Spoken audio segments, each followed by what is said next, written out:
Hello, welcome to another Eagle 6 video. Today I'm going to be demonstrating how to install the Black Talon Concept next generation version 2 FET unit. So I've gone and got the FET unit out of the box already. You can see here it's a lovely piece of kit, fantastic build quality.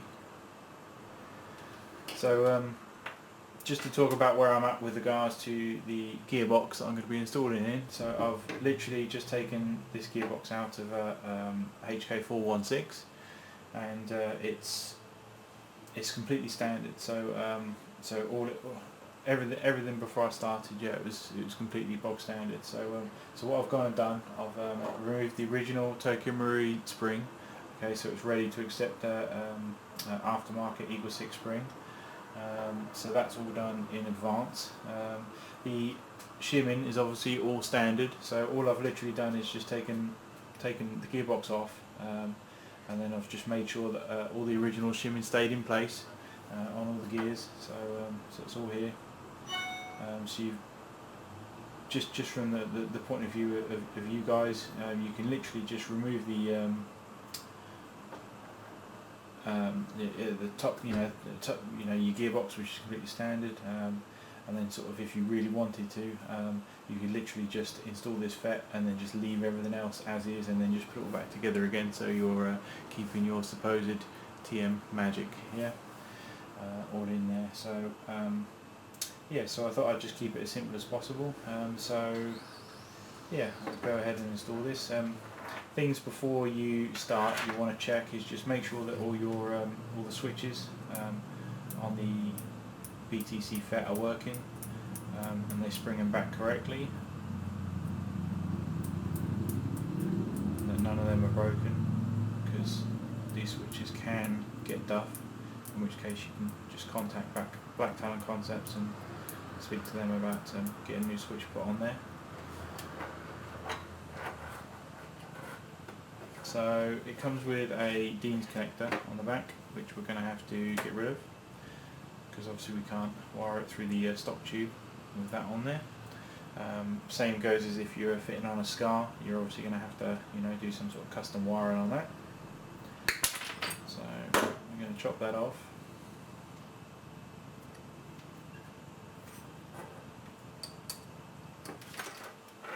Now the wires are much longer than what you need, which is good, because we can then cut it to length and not have to really worry about it. You've got the motor wire coming out there, black one, which obviously goes to the motor. We've then got this black one which goes all the way back through to the right hand side of the connector, which we're going to solder it onto.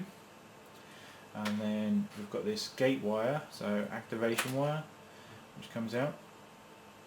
Which is meant to go all the way back to the battery, but obviously we haven't got the room to put that with regards to the stock tube. So unless you sort of Dremel more room in there, you're going to have to take this wire here and then solder it onto the motor wire here. Okay, because it goes to the battery anyway, so it's basically the same as soldering it to the battery. So basically around about here we're going to be just taking a little bit of this protective coating off the wire here. Then we're going to be cutting this wire here and then just soldering it directly to that wire there. Okay, so to give us our connection. So we're just going to have to figure these out. Obviously parts wise that I've removed out, I've taken the cut-off lever off. So that's been removed. Obviously I've already talked about the original spring I've removed. I've also removed the anti-reverse latch. Now if you remove the anti-reverse latch for the PTW style no anti-reverse latch thing, utilising the auto completion that comes with this unit, then it advises on the instruction manual to make sure that you have pre-cocking disabled, and that you have active braking on, yeah, so motor braking on. Okay, so when I set up this unit, I'm probably going to go for max braking and pre-cocking off. So I've already tested one of these, and the rate of fire on the trigger response is much shorter. So the trigger pull is shorter anyway, and obviously the rate of fire is, you know, ridiculous. Yeah, so it's and same goes with the trigger response. So in my mind, I don't need pre-cocking. Yeah, so I'd rather the hassle-free nature of not pre-cocking. So yeah, I'm happy with that. And obviously taking the anti-reverse latch out is going to change the sound, hopefully distinctively, so for the better, hopefully. So let's get this unit installed in place so that we can work out our wire lengths. So obviously these wires here, we're going to want to put in this black wire here. It's going to hold down other wires in my mind. Okay, so we want to start off with the lowest wire being this red one. So it's also going to be the most vulnerable. When I talk about being vulnerable, it's obviously to the bevel gear at the back here. So as it spins, and also with the motor pinion in here, then there's a chance that it's obviously going to catch on the wires. Let's go that way around. So the red's at the bottom, and then the black's on top of it.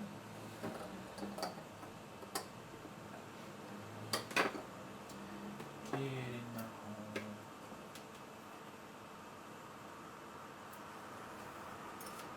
If you want to, this area here, this bit here doesn't really do anything, it's just structural support. So if you really wanted to, you could remove this back part here, so you just give yourself more room with these wires at the back here, because it is going to get snug.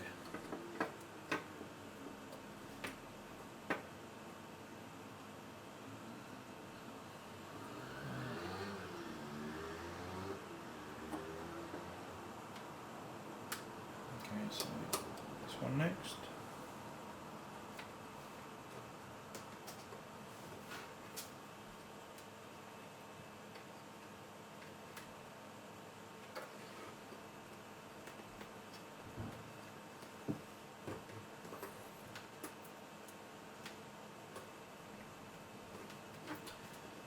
Let's take up some slack there.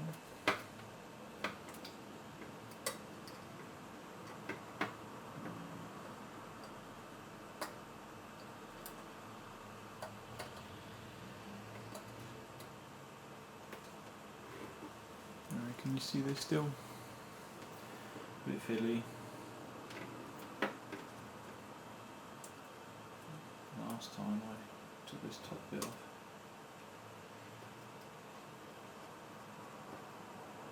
Okay.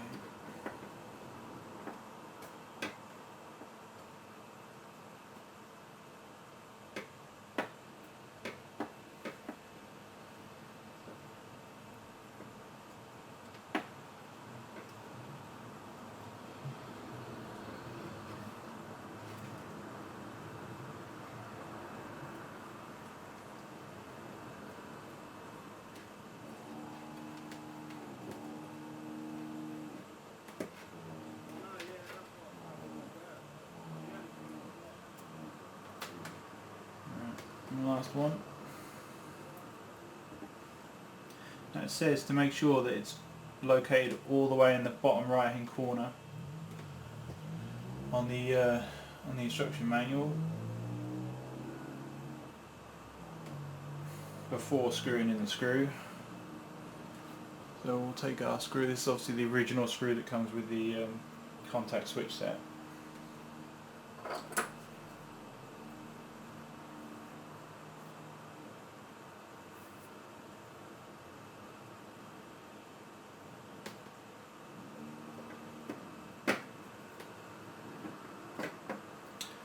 Just make sure you don't catch any wires underneath that.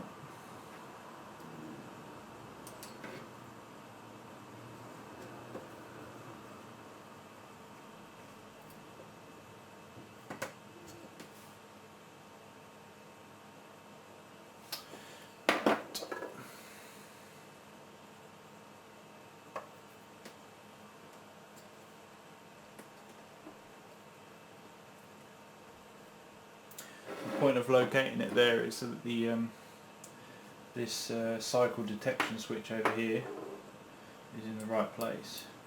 Now, depending, what I did notice was depending on which type of bushings you're going to be using, that's obviously going to, say for instance you've got quite a high bushing, because there are different makes out there that all offer 6mm bushings, but some have one, you know, some have quite high lips on them, some have quite low, so they're quite flush fit would be the best description. So depending on which one you're installing, it's going to have potential ramifications for this switch here. Okay, so just when you're, you know, fitting it, and you say for instance you do fit other bushings, because these are obviously the original plastic Tokyo Marui ones, just make sure that you are, you know, checking for how, you know, it's affecting this switch here. Is there anything pushing on it which might affect it? So and then obviously if you are doing your own shimming, you know, this quite wide shim here is sitting underneath it, so obviously, you know, if you put another couple of these on, then it's gonna have an impact on that switch there. Okay, so yeah, so possibly you want to switch to maybe the smaller, thinner shims, so and then rather than this wider one. So but yeah, it's just something that's worth paying attention, that this here is clear. So when you're doing your custom shimming, make sure you don't shim the gear too low. Don't make sure you don't shim it too high, so that it could potentially not touch that, you know, because it's going to move off it. So just test your shimming afterwards, just to make sure that this, what they call cam or lobe here, make sure that it's for the cut-off lever traditionally. So, but obviously in this situation, it's designed to activate that switch. Okay, so just make sure that.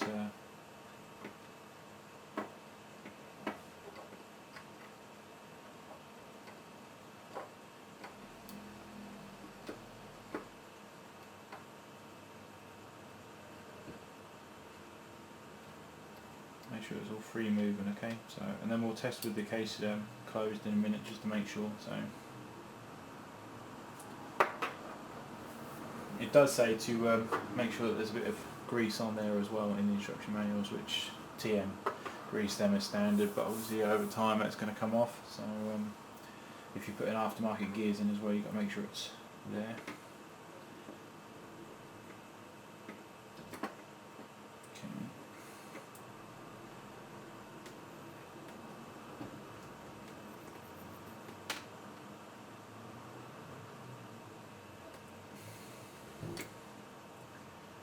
Fiddly getting these wires in.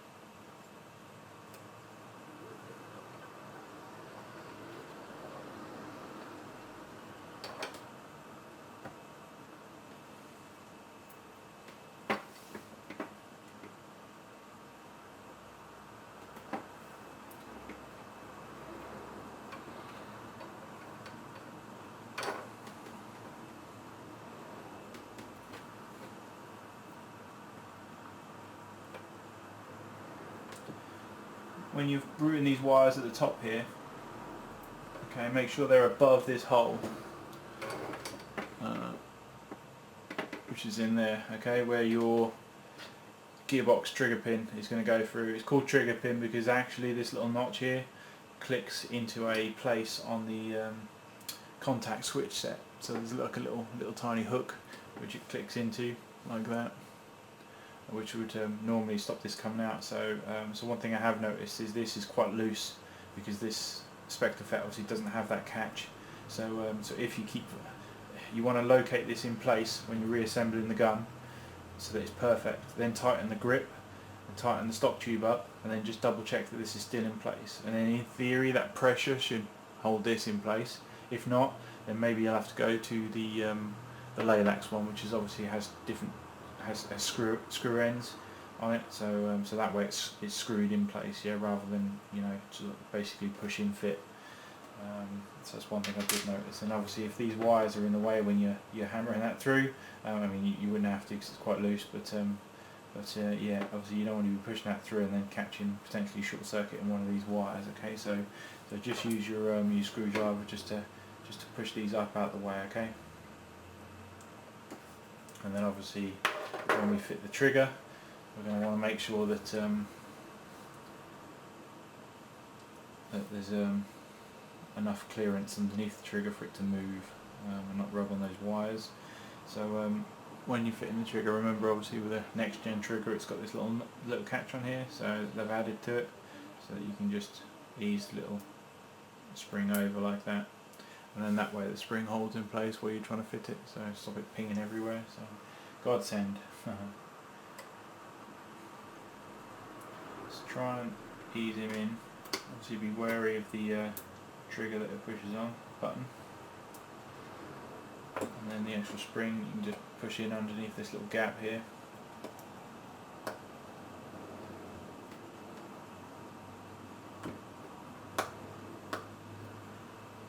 There it goes.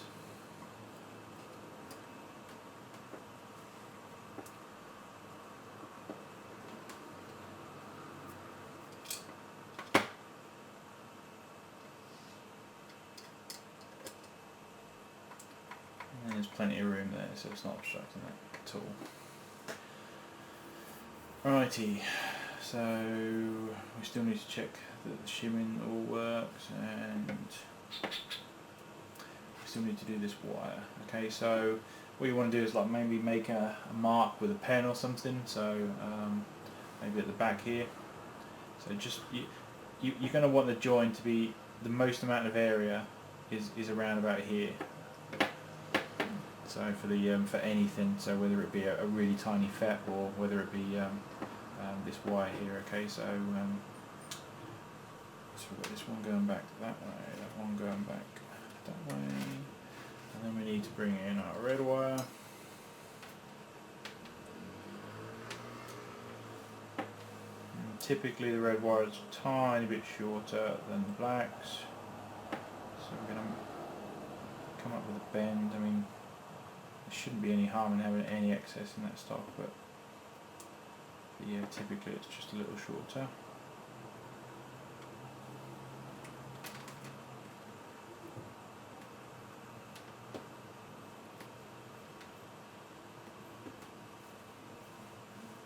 There we go, so only about a centimetre there, just shorter, just for you guys when you're making up your springs. Sorry, your wires. Like that, yeah. So, and now I've got the bend in this, I know where that's going to be, okay? So if it does just pop out of there now, that shouldn't be too much of a problem, because we've now got our lengths of our wires which we can pinch together somewhere over here. Now, it shouldn't be a problem if we have just a little bit of length, so I'm going all the way to just before where this hole is, okay?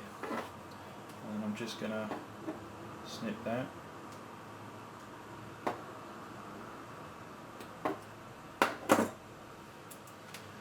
Okay, then we can get rid of the excess gate wire. Just going to trim a little off the end.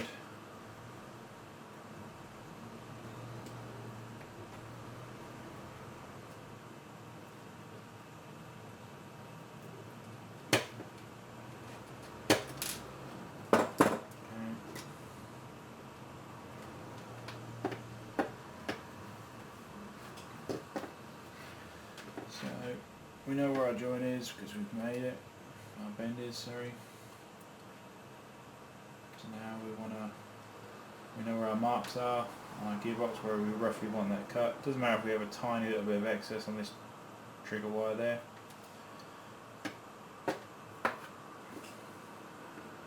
If you want, you can mark the red wire, but I think we'll be alright. So around about here we're just going to have to remove just a little bit of this insulation.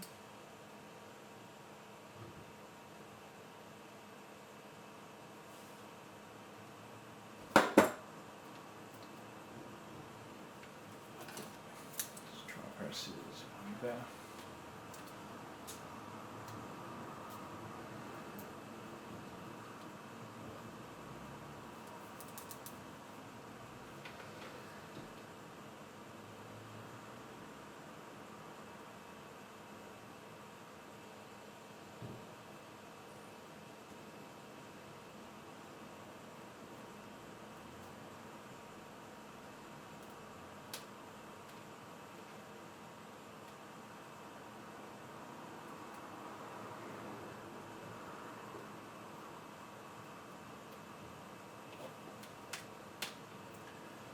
Okay, that should be enough for a joint.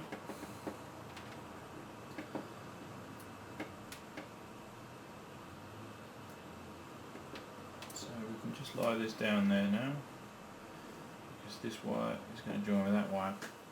Now at the back here it's nice and obviously there's nothing on there, so at the back there's obviously it's bare end, so what you can do is after we've done our join we can just maybe cut a little bit of heat shrink like this and then just slide it up there. So I might even put like 2 layers on it, so just to make sure that, you know, any bare contacts, because these things, you know, MOSFETs are typically quite sensitive to any sort of short circuit. So even though these are reportedly you know, quite high you know, low failure and, you know, quite resistant to you know, damage and whatnot, so there's no point risking it.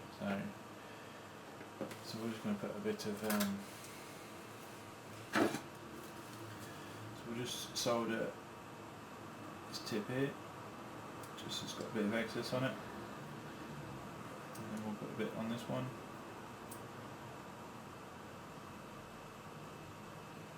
Just so it's tinned ready. And then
should be good.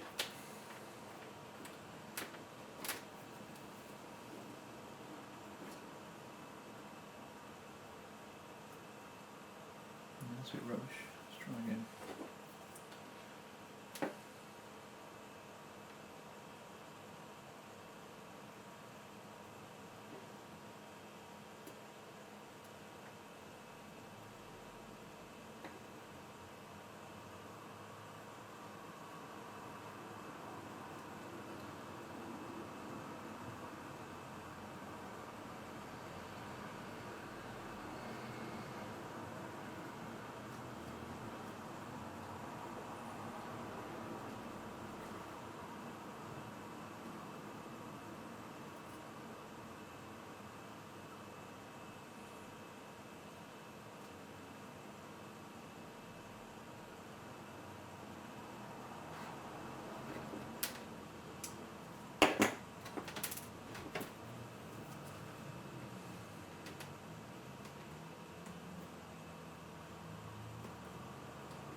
Much better.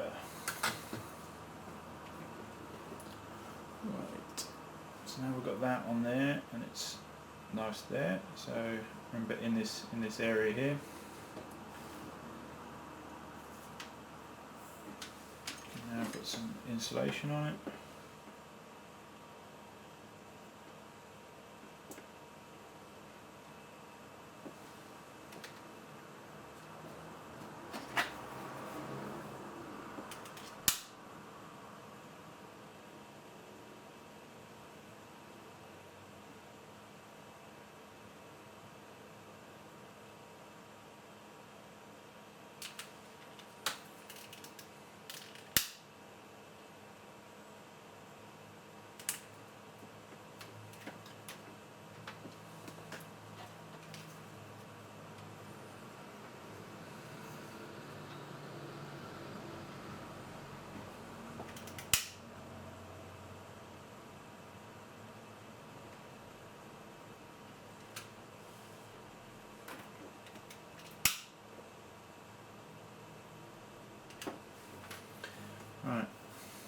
double insulated, should be good. Okay.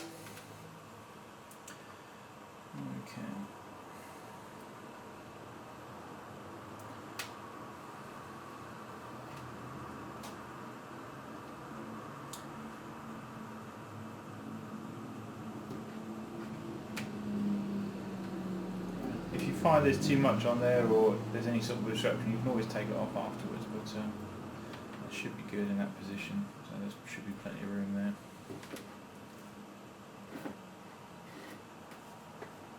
Alright, so now what we're going to do is test our shimming.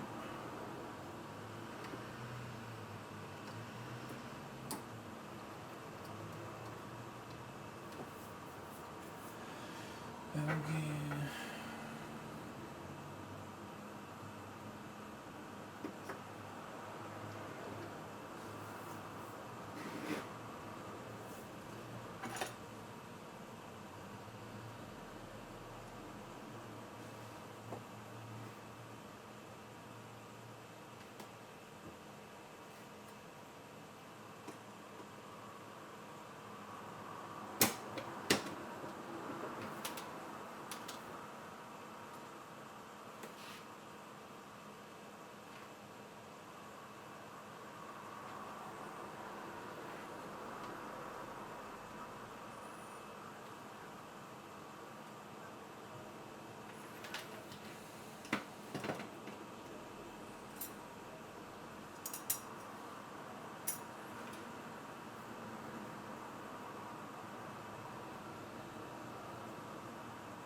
It'll feel quite tight to close, but there's actually a spring on top of the board to make sure it obviously stays at its lowest point.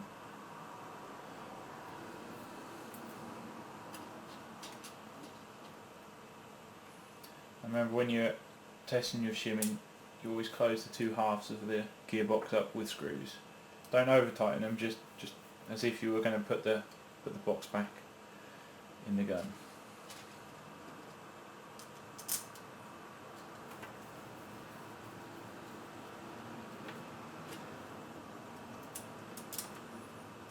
That way you get the most accurate test of the shimming job. So when you're talking about points of a millimetre, you can close that up just by tightening this too much or too little.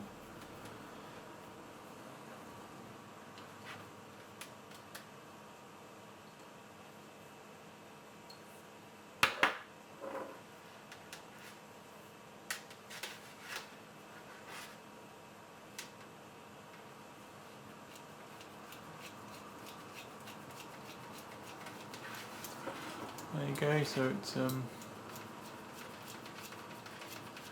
it's not binding, it's not difficult to move or anything, it's not tight. I mean, it's not the smoothest it can be, because obviously the plastic bushings they grip, if you know what I mean, just by the nature of the material.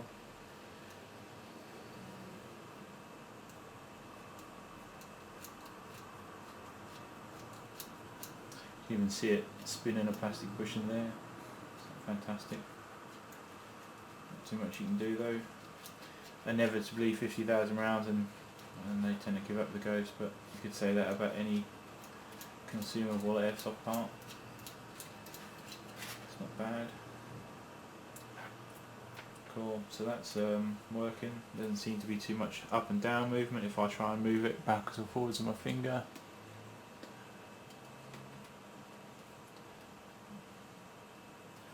And you can check the others as well, but obviously, like I said, remember, this is standard out of the box TM shimming, so unless I've done something wrong, the gun was working beforehand, so there's no reason why there should be any sort of, binding or over shimming or under shimming afterwards. Okay, so now we've tested that, we can now, and we've done our wiring, apart from making sure that these are the correct length, which you can do when you're installing the actual stock tube.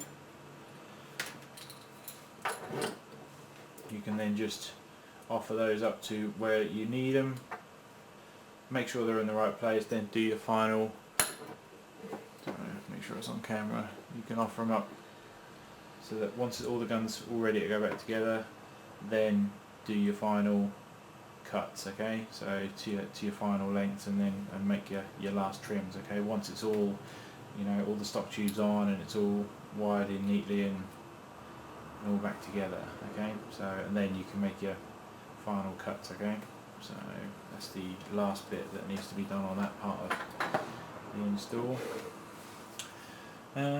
What else I might do?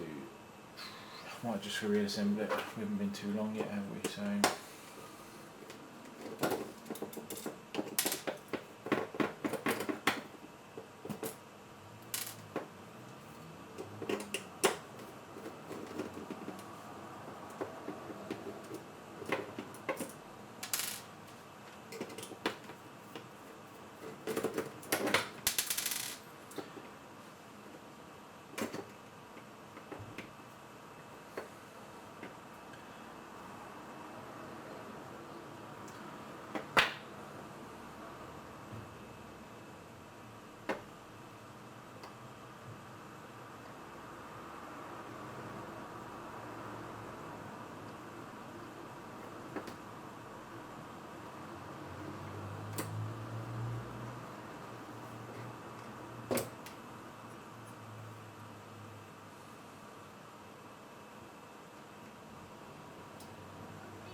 pop back in the cylinder set, rotate the gears, so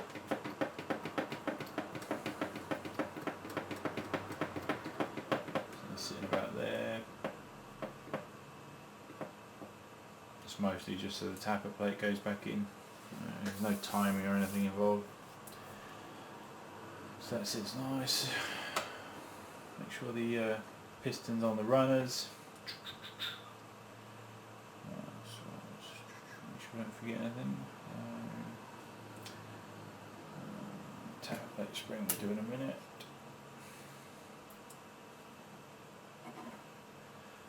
Bolt stop set we'll do in a second.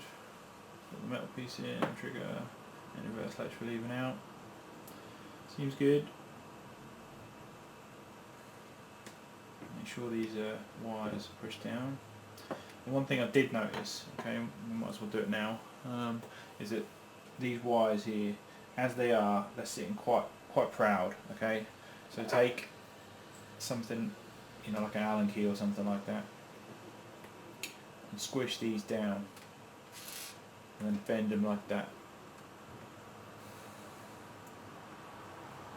Really, really like bend these buggers flat, okay? Almost to the point where you're squishing the insulation a bit, you know, to really force home the fact that you want these to stay in that shape. You need these to sit low, otherwise it's going to stop your motor coming out because it'll get caught on them.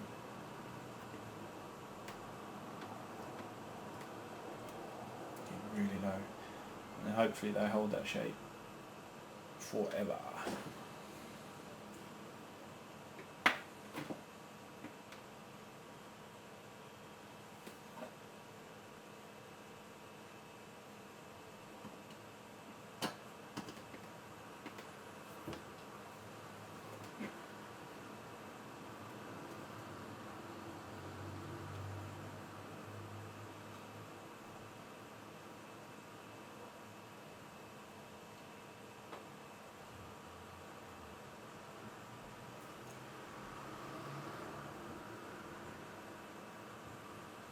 Actually catching just underneath there. Don't know if you can see. Something to be conscious of. you don't close the two halves on a wire.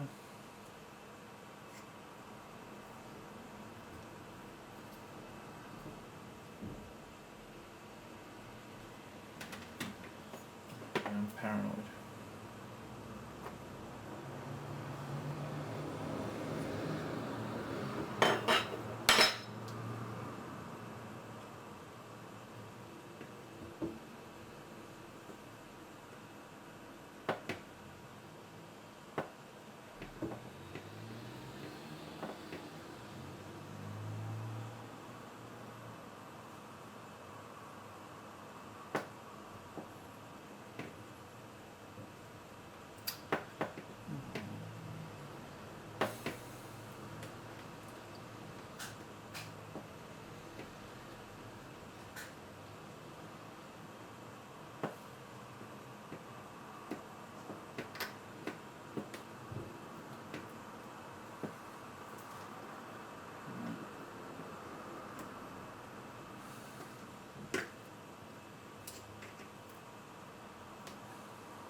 Try to run the red one a little higher than the black.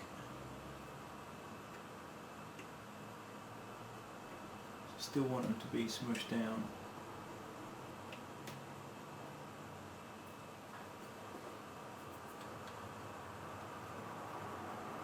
But obviously not getting squished.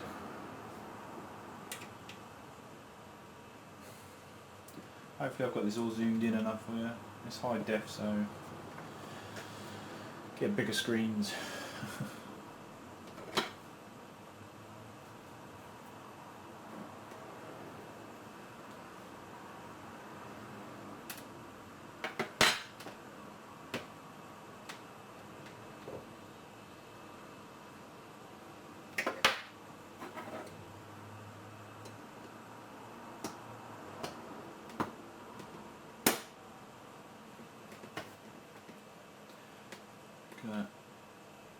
That's nice, and the hole looks clear, so there's no reason why that motor pinion should be hitting on that.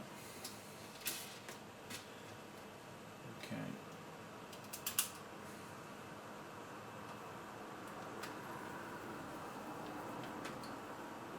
Double check the piston moves freely and that you're not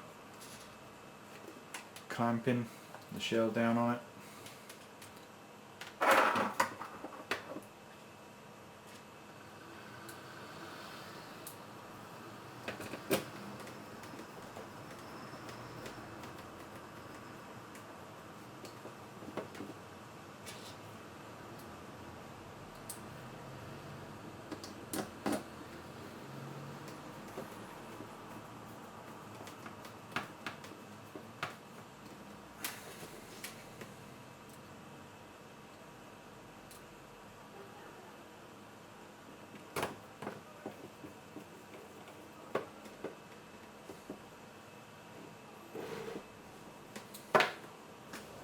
Righty.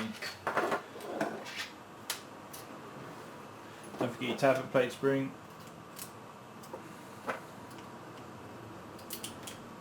Poke it in there.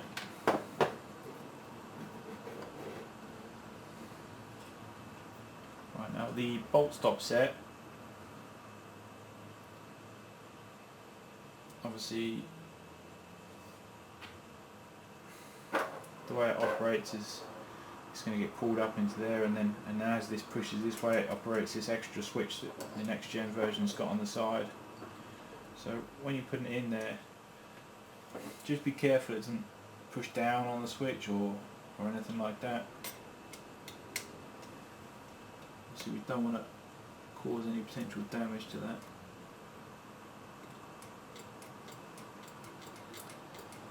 It's alright, it's fine.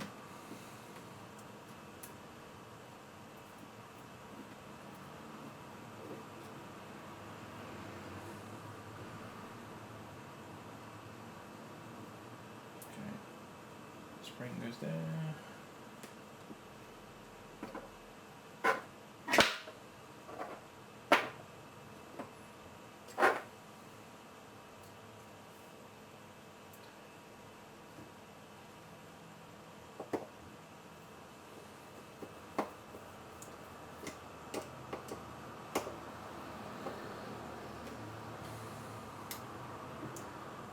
before you fully tighten, just make sure this spring is moving and that you can get it hooked over the metal piece, and then just do your final nip tight, okay? And then just double check this is operating correctly, okay? Right, so that's everything all done. The only thing I want to do is obviously before you carry on and finish off the rest of it, it probably will be best that you just sort of quickly test it.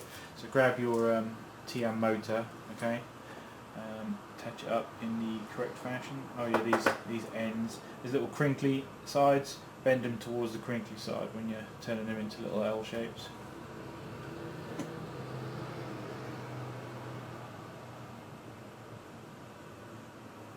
It will be pretty tight getting them on that. It's brand new. Okay, just bend it that way.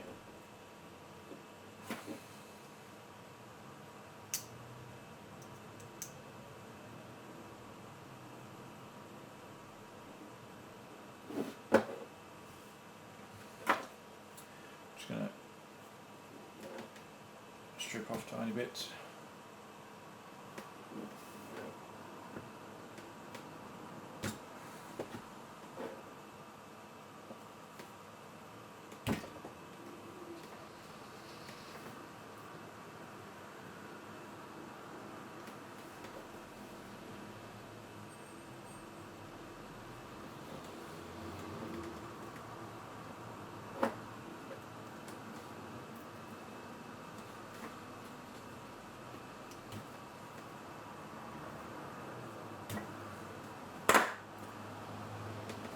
Okay. I'm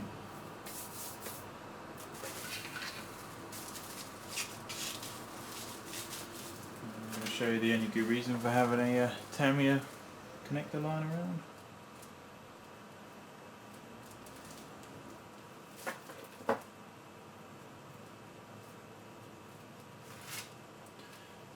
Before you test, obviously make sure that the motor is being held, otherwise you'll have fun catching that. And that's it. So that's what we should be seeing. So, because obviously the gears aren't spinning now, so there's no cycle completion going on. So it's obviously defaulting to. Oh, best stop that. So, if you know what I mean. So spinning and then just timing out. So I assume. So not knowing how these things work. So yeah. So that's now all tested, done, installed. We've made conscious effort that all the wires are insulated and at the bottom here, if you know what I mean, none are going to get caught when we put the motor in. Then the only thing left to do is obviously install it all and then feed your wires through, and then when you get to the stock tube, just cut to length, okay, and then install, and then that's it. So with regards to programming, I can talk you through, if you know what I mean, what it is. So I suppose you might be able to program now. It's really ridiculous. The hardest thing to program this thing is going to be it's basically a combination of holding this down and then while trying to somehow connect the battery up on your own. Yeah, so it might be best to get somebody else to help you with it. But just to demonstrate, the basically hold down the trigger, okay, and then plug your battery in. It's then going to buzz 4 times, I think, to tell you that it's gone into the programming mode. Then release the trigger. If you continue to hold the trigger for more than 5 seconds, you'll do a factory reset. So let go of the trigger. You're then into the menu. Okay. So then from then onwards, I can talk to you about the menus. First one is LiPo monitoring. Second one is digital fuse. Third one is motor braking. Fourth one is fire mode for position 1. Second one, so the fifth one is rate of fire control for position 1. The sixth one is pre-cocking for position 1. Seventh is fire mode for position 2. 8 is rate of fire control for position 2, and then pre-cocking is 9, and that's for position 2 as well. So basically a single press of the trigger is going to put you into LiPo mode, for instance, and then if we follow down the menu, now that we're in LiPo mode, it will give you 2 beeps of the motor to let you know that it's in LiPo mode, and then all you do is then select disabled, or 2 or 3 or 4, depending on what option you want. So say you was using a 7.4 volt LiPo, in theory now you choose 2 for activating the LiPo monitoring. Say for instance your battery's low, it's then going to give you it will give you multiple beeps, I think, it will go beep, beep, beep, beep, beep, basically to let you know your battery's getting low. So although we're good airsofters, you know, we have good practice already, you know, so change it out before it gets low. So yeah, and then obviously when you've selected that choice, it's then going to beep 4 times to let you know that it's back out of that menu and back into the main top menu. Okay, so then you would then go, say for instance, choose, I don't know, 3, yeah, so motor braking, and then it'll then give you 2 beeps to let you know that you're in that menu, and then you can choose 1, 2, 3, so, or 4, so 4 being max braking. So I'll probably choose that one because it sounds more power, yeah. And then yeah, another 4 beeps back out of the menu. For instance, for me, for this gun, I'm going to be choosing pre-cocking disabled on all fire modes, and I'm going to be choosing rate of fire control disabled on all fire modes, because you know these things struggle enough with rate of fire as it is. You know, no need to, you know, handicap it. And then obviously fire mode, that's entirely up to Charlie, who's getting this gun. So. Okay, so just carrying on. I've got it to the point now where the wires are coming through from the pistol grip, and I just wanted to demonstrate this bit extra. As you can see, I've already cut the wires to length, and I've shortened the and I've connected it all to the quick change connector. So you can see here with the wires coming through, you've got the red wire at the back and the black wire at the front. Obviously on the original Tokyo Marui, on all Tokyo Marui guns, they're all routed, the wires, both of them coming from the back of the motor. So what you want to do is stick your finger down on the black wire, and you want to force it down. Remember how we guided the wire before on the gearbox? You want to force it down so that it's going down the bottom of the gearbox, the pistol grip, all the way to the back, okay, on the left. And then the right, the red wire, we can again force it down, but towards the right hand side, while looking at it at this point here. Okay, so I'm over here and just looking at it this direction. So red on the right, black on the left, and then just make sure that the wire's out of the way so that when the motor drops in, it's unobstructed. Okay, and it's not squashing down on any wires. Okay, so pretty much all the way to the left of the grip with my finger here, moulding it down the grip as you go.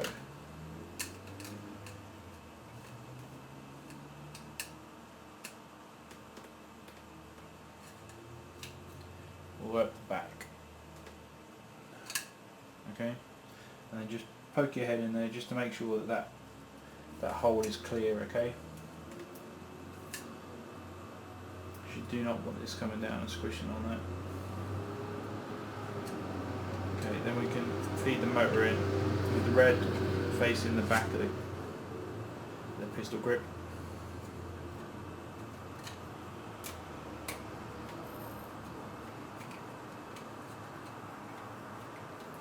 And just double check that it's springing up and down.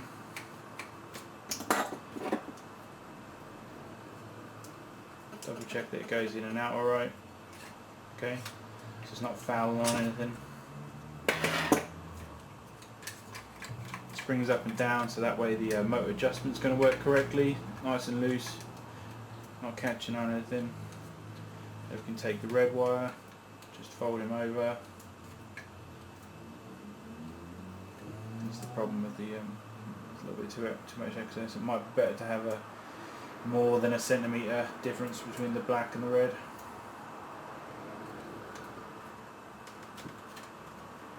Once it's poked on the connector, you can take any excess, and you want it clear of the base plate, so stuff it down the back.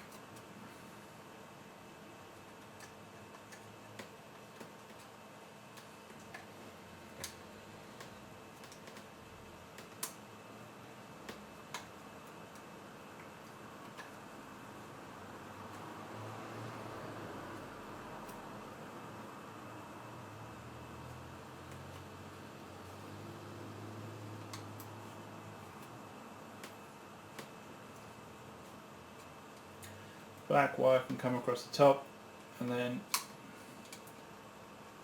plugs into the black.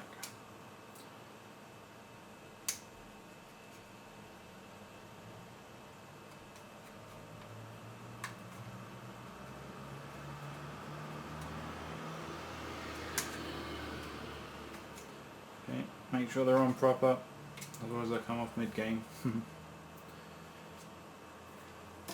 And then just make sure your end caps going on properly.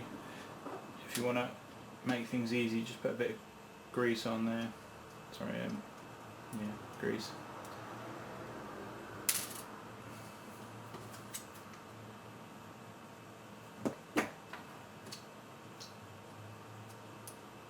It's going to stick to that, so when you turn it upside down, it doesn't come out.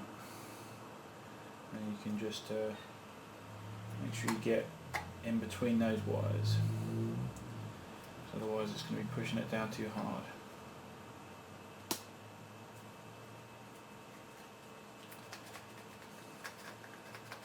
Let's give it a little bit of spring just so it's got a chance of working into the right place if it is in the wrong place, and then tighten up your screws.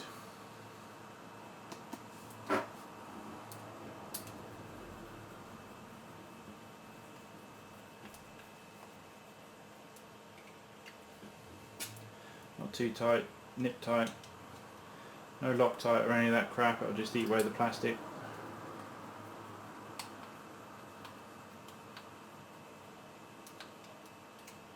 Okay.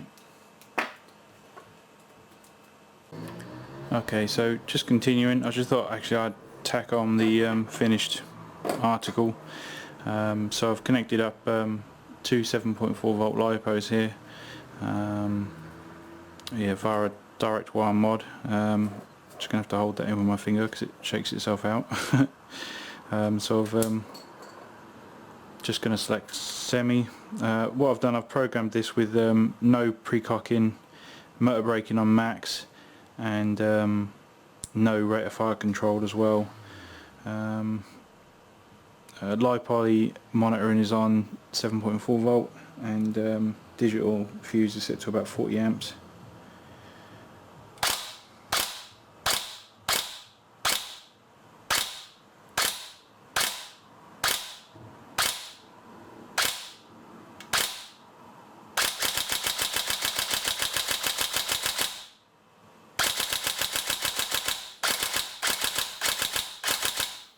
And then full auto.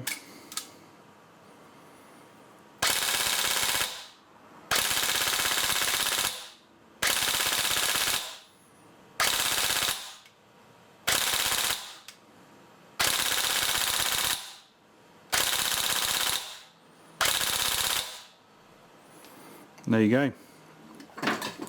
Cool. Thank you very much for watching.